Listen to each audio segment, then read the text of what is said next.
Hola a todos. Bueno, continuando con el tema de la censura en la época del primer y segundo peronismo, o sea, entre 1946 y 1955, quiero un poco redondearlo y quizá este sea por ahora el último video que dedique a esta cuestión, porque material hay. Hasta ahora esto es todo lo que pude encontrar y debe haber más. Más adelante puede ser que elabore otros videos. Hablamos del teatro independiente y también de las figuras artísticas en general, pero nos vamos a centrar en el Star System argentino, o sea, el sistema de estrellas argentino. Porque los países de Hispanoamérica que tenían la industria cinematográfica más desarrollada y que podía llegar a competir con la industria cinematográfica norteamericana eran Argentina y México. Entonces, hay un trabajo de Federico Lindenboim sobre el peronismo y el Star System y el sistema de estrellas, publicado en una revista de historia americana y argentina de la Universidad Nacional de Cuyo. Es una investigación que parte de la relación del peronismo con la cultura de masas que ya existía desde principios del siglo XX, con la difusión de la radio y del cine, que tenía su anclaje popular. La clase media iba al cine y escuchaba la radio, o sea, en realidad la radio era lo que más llegaba a todos los hogares de todo el país y de todas las clases sociales. Bien, una de las formas de tratar de acercar la alta cultura a la clase media, sin la cual el peronismo no podía sobrevivir porque necesitaba votos de la clase media, y así lo explicó varias veces Beatriz Arlo, fue hacer funciones en el Teatro Colón a precios más bajos para que accediera a la clase media. Funciones de ballet principalmente. Cuando ya antes del peronismo la clase media y los obreros también podían pagar una entrada al Colón y van al Paraíso. Así hacía mi abuelo José, que era obrero, para ver ópera. Por ahí no la podían ver toda perfecta la ópera, pero la podían escuchar muy bien, porque se escucha muy bien en el Paraíso. O sea que es el mito del Colón para ricos, bueno, es un mito. Bien, el peronismo tenía una gran percepción, tuvo Perón y la gente que lo rodeaba, sobre todo Raúl Apol, que era un hombre que provenía de la industria cinematográfica, que los medios masivos de comunicación, todavía no tenían ese nombre, eso fue después de Marshall McLuhan en los años 60, pero lo que era la radio, el cine y el teatro, y los mismos artistas como figura, eran quienes facilitaban la difusión del ideario justicialista. Entonces, era utilizar programas en horarios de alta audiencia, de mayor cantidad de encendido de la radio, el noticiero Sucesos Argentinos, que se pasaba antes de las funciones de cine, y era como que se empezaba a exigir más la lealtad al justicialismo que el talento de los artistas, lo cual provocó episodios de censura y de gente que no pudo trabajar, que se quedó sin trabajo, y de exilios de muchos artistas a los cuales nos hemos referido. Entonces, en el mundo del espectáculo va a haber mucha cantidad de gente opositora a Perón, ya antes de su elección como presidente, cuando él accede a los cargos políticos después de la Revolución de 1943. Entonces, ¿qué ocurre con esos artistas? Algunos se exilian, otros se van de gira y otros directamente tienen que buscar otras ocupaciones. ¿Mm? Entonces, ya eso,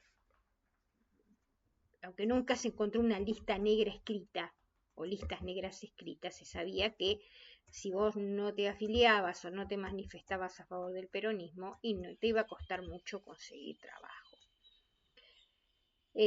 Incluso hay testimonios de quienes trabajaban en aquellos tiempos, porque bueno, no tenían problemas de, no digo identificarse como peronistas, pero tampoco se enfrentaban al poder de turno, de contar que había censura previa. Por ejemplo, Abel Santa Cruz, el prolífico autor de telenovelas, que obviamente primero comenzó siendo autor de radioteatros, contaba que tenía que mandar los originales a que fueran revisados antes de que se pasaran, se saliera al aire.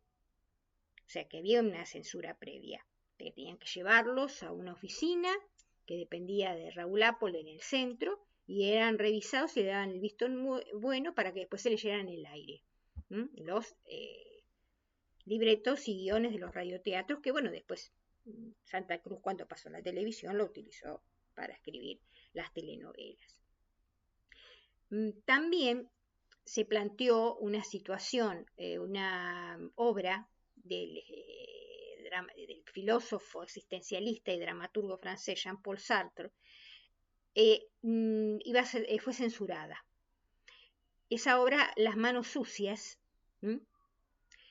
¿qué ocurrió? Como era una obra en la cual criticaba el comunismo soviético, Sartre, en una etapa que él tiene de desilusión del comunismo soviético en la posguerra, quien iba a estrenarla, el actor Vicente Cuitiño, que también era a ser el director de la obra y necesitaba hacerlo, le escribe directamente a Apple y a Perón y les dice: miren, la obra yo quiero hacerla porque es una obra donde se critica el comunismo, donde se muestra corrupción dentro del comunismo.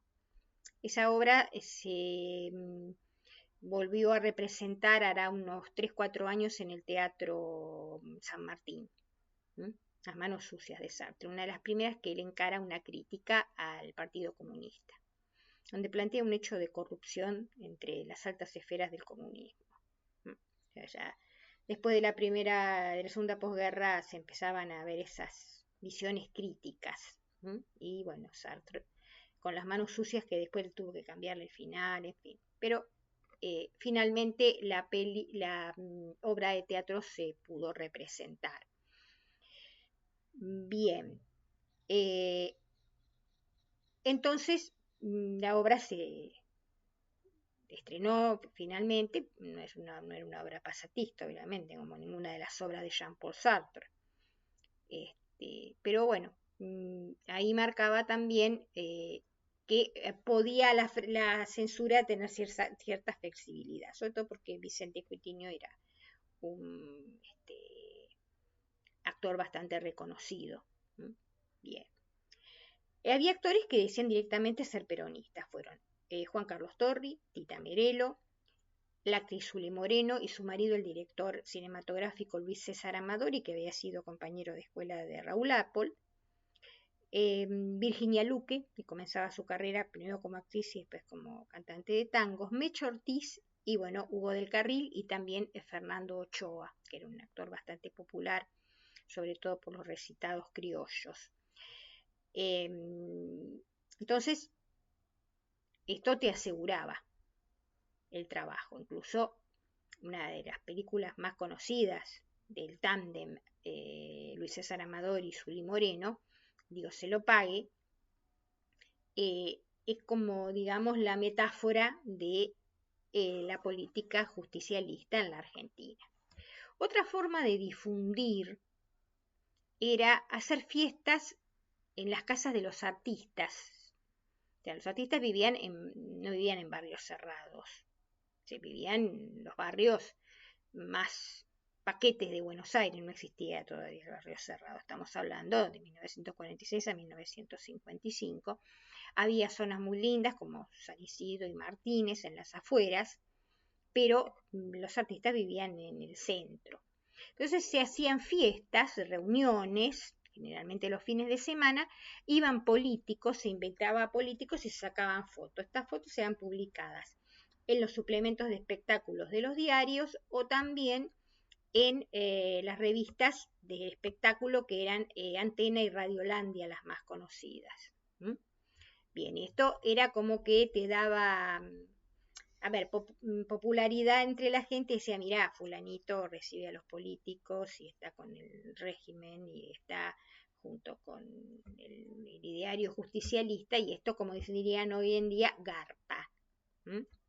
Bueno, también había ocurrido que para los principios de los años 50, a Luis Sandrini, que era el actor más popular de la Argentina prácticamente, lo habían operado de apendicitis y había sido internado, y el general Perón, el presidente, había ido a visitarlo, incluso se había costeado parte de la operación y de la internación de Luis Sandrini, para como hacer una identificación entre el actor más popular de la Argentina y el líder del justicialismo, el presidente de la República. También se publicitaba un restaurante y un salón de baile llamado Libertador José de San Martín. Esto dependía de la Fundación Eva Perón y estaba ubicado en un salón que había sido un antiguo cabaret, Les Ambassadeurs, en Avenida del Libertador y Salguero, donde hoy está el edificio del Automóvil Club. Bueno, ahí también se ofrecían lo que sería hoy la cena baile show, y se sacaban fotos, se las publicaban en todos estos medios que les mencioné anteriormente. También estaba la revista El Hogar y Mundo Argentino, de la primera cadena de multimedios que fue Radio El Mundo, el diario El Mundo y la revista Mundo Argentino de la editorial Jaime, ya desaparecidos por lo menos el diario y la revista, aunque Radio El Mundo creo que sigue existiendo con otro nombre, y fue el famoso edificio que hoy ocupa Radio Nacional, Maipú 555, un edificio con los mayores adelantos que había en aquel momento en la tecnología radiofónica. Bien, y se dieron, por ejemplo, un caso. Analía Gader, una joven actriz, hermana del dramaturgo también joven Carlos Gorostiza, que había debutado ya en una película llamada Serpiente de Cascabel, y se había casado con Juan Carlos Torri, que era también un actor muy popular, había sido el partener de Nini Marshall en la radio mucho tiempo. Y bueno, ella fue acosada por Juan Duarte. O sea, Juan Duarte le mandaba ramos de flores y quería iniciar una relación con ella. No pudo trabajar en la obra Bloom, que había estrenado poco tiempo antes Enrique Santos Discépolo, es la última obra que él va a estrenar antes de morir. Pero bueno, como estaba casada con Juan Carlos Torri, le levantaron la prohibición y pudo actuar. Pero hubo otro caso que fue más complejo. Benita Puertolas era una actriz uruguaya, madre del después locutor Héctor Coire, que en un acto del Ateneo Cultural Eva Perón dejó en las elecciones de 1951 olvidada en una butaca una boleta de la Unión Cívica Radical. Bueno, Benita Puertolas no pudo trabajar durante un largo tiempo. Bueno, esto es lo último que les puedo contar. Soy la Escriba Rosa, denle like a mis videos y en Instagram soy rosabolengo03. Nos vemos